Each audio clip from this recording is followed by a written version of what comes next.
Welcome, Shelmina. So excited to have you on the program today. And your book, Show Your Worth, is one of my favorite books I have ever read. And as my audience knows, I'm an avid researcher and reader, and I do not say that lightly. It is well written. It is so inspiring. It just really, really moved me. Well, thank you so much, Sabrina. First of all, it's an honor to be on your show. Thank And you. this kind of testimony coming from a leader like you who has vast experience and reads so much means the world to me. So thank you. Well, you are welcome. And also going to mention that a link to your book and a link to your website will be up on Women's Leadership Success. So be sure and go there and you can get more information about Shelmina after the show. So to begin with, tell us about how you grew up and what your journey was like. Yeah. So, Sabrina, I grew up humble beginnings in a small town in Tanzania called Mwanza. And, watching my parents struggle, they worked so hard to put food on the table. My mom, especially with a fourth grade education, she used to cook for people, and we used to sell food on the streets.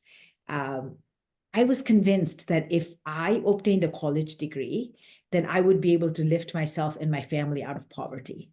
Um, that was a big, lofty goal because, as I mentioned, the town in which I grew up, Mwanza, did not have education past 10th grade. No one in my family had obtained a college degree. People like us did not qualify for bank loans, but I was so stubbornly determined to do this. And with the love and support of my family, I was able to achieve this, but it required me to leave home when I was 15 so I could continue to pursue my dream of lifting my family and myself out of poverty.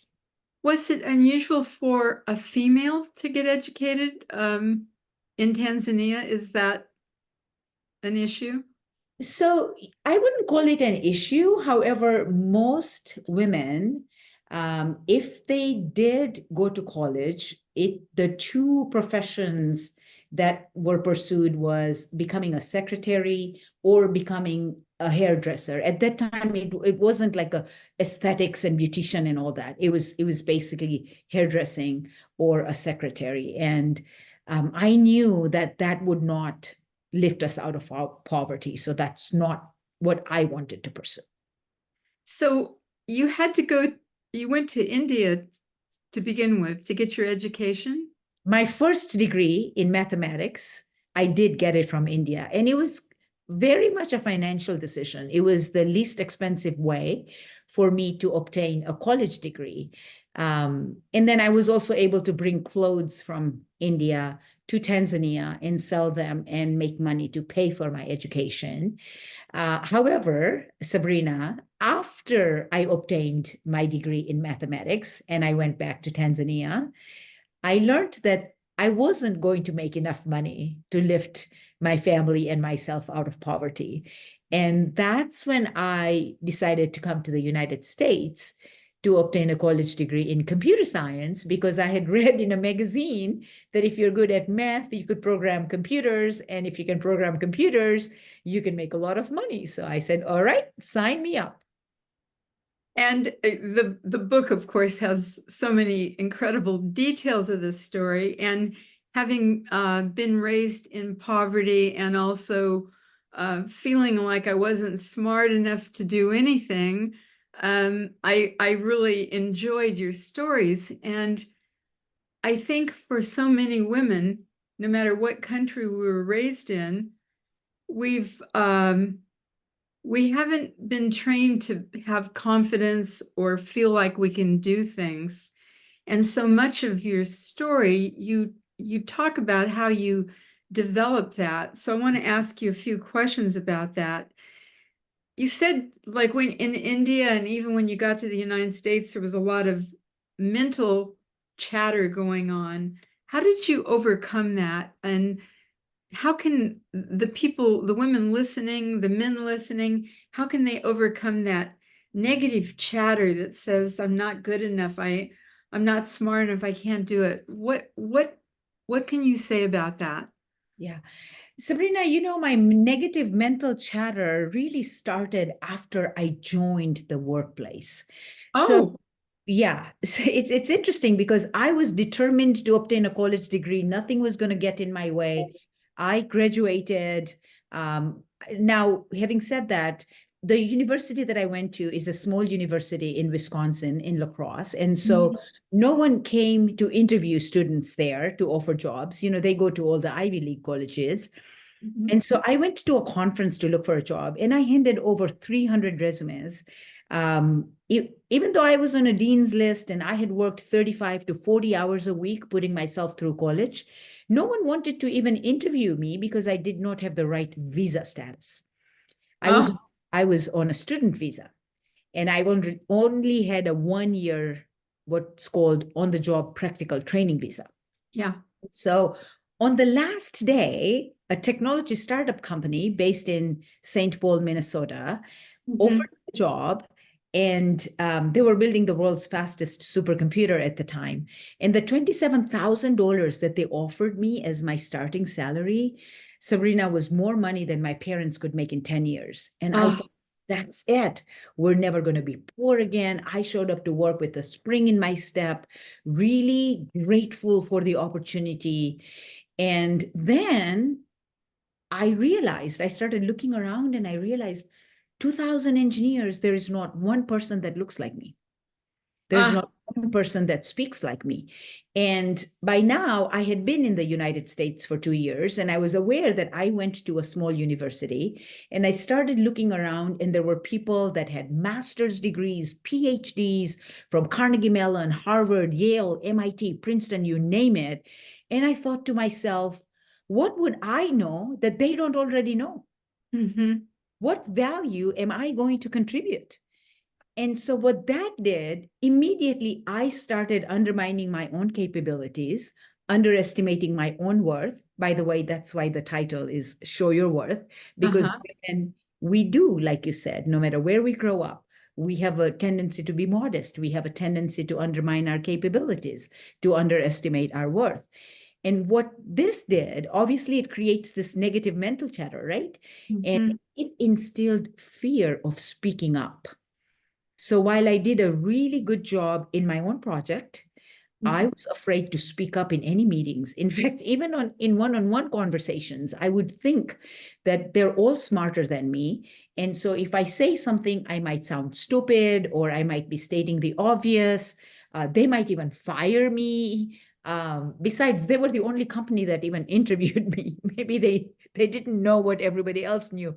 But there's all these self-doubt that goes on in your head. Mhm. And the good news for me, and the reason I say the good news for me, Sabrina, is what seemed like an adversity in my life was actually a blessing in disguise because it forced me to overcome whatever was as an obstacle.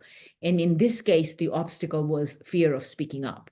And if within 12 months, I didn't figure out a way to create unique value such that they couldn't replace me easily, they would not go through the expenses of extending my visa.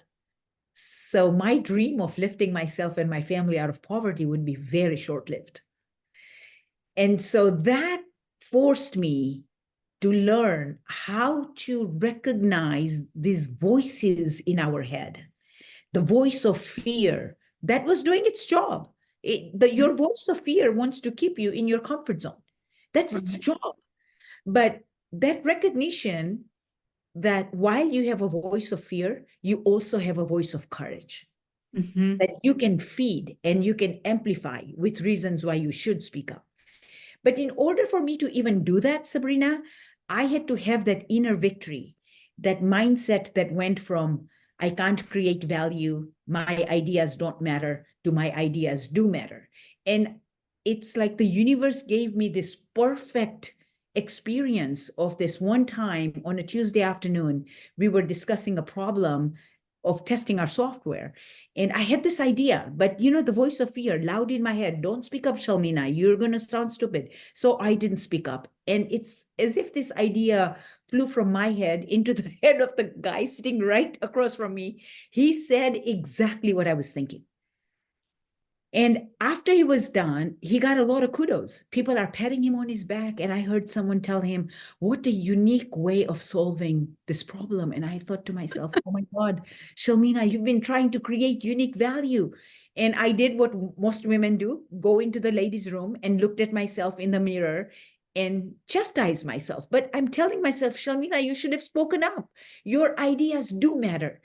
And that inner victory, that shift from my ideas don't matter to my ideas do matter. And it took someone else stating my idea for me to recognize that my ideas matter. But once I recognized that I did have unique ways of solving problems, my ideas do matter. And if I speak up, then they will extend my visa and I will never have to be poor again. That gave me the courage. So that's how I fed my voice of courage. My voice of fear was just doing what it's supposed to do, but I made my voice of fear louder than I made my voice of courage louder than my voice of fear. But really, this recognition that these are voices in our own head, and we can intentionally decide which voice to quieten down and which voice to amplify and make louder by feeding it reasons why you should do something as opposed to why you shouldn't do something. That's it's something that most people don't know. It's such a beautiful, wonderful concept. I love this. Yeah. And we must recognize this. And that was the first time I recognized and I coined this term called the power quotient, because we own the power, and I call it our PQ. We own the power to intentionally pick an empowering response to a disempowering stimulus, whether that stimulus is internal or external. And frankly, the internal stimulus must be taken care of before we can fight the external battle. And so when you have this internal stimulus of fear, for example, you must understand that fear is just a voice in your head and that you own the power to not feed it and to feed the power of courage. And courage is not the absence of fear. Fear is still there, but courage is doing what you must do in spite of being scared. Yeah, I think what's so important about what you're saying is you don't ignore it, actually confront it and bring the courage in and come up with a different thing that you're going to do, that you have control over that. As a woman, so much in life, I thought I didn't have any control. And what you're saying is this is the ultimate control. You can decide if you're going to do the voice of fear or the voice of courage. I hope everybody just keeps replaying this over and over again because it's such an important thing that you're sharing. That's how powerful we are. And we need to exercise our power quotient. Just like we have EQ and IQ, we also have our PQ. And let's not give our power away to disempowering stimulus, whether it's internal or external. Right. You say embrace your power by intentionally choosing your response. Yeah. And this is what it is. That Because is beautiful. situations don't define you. People are not going to be the way you want them to be. Situations are not always going to be the way you want them to be. But you can always choose to respond with your power and show your worth. So, can you say more about showing your worth, or how do you get aware of your worth? That's the thing I want to ask you. Yeah. How can we do that? So your worth in the context of my book and in the context of emerging as a leader is the value that you contribute towards the success of your organization. So that recognition that I have something to contribute is the beginning of understanding your worth. And then the journey is, how do I continuously position myself to contribute more value towards my organization? How do I build more competencies? How do I build more confidence? How do I build the relationships? How do I build the personal branding? All these contribute towards your ability to create higher value for your organization, to your ability to show your worth to your organization. It's a journey. It's a journey. It's not something you just have a certain amount. You just keep developing it. Yes. And the more competent you become, the higher the value you create. That's so beautiful. It's really exciting.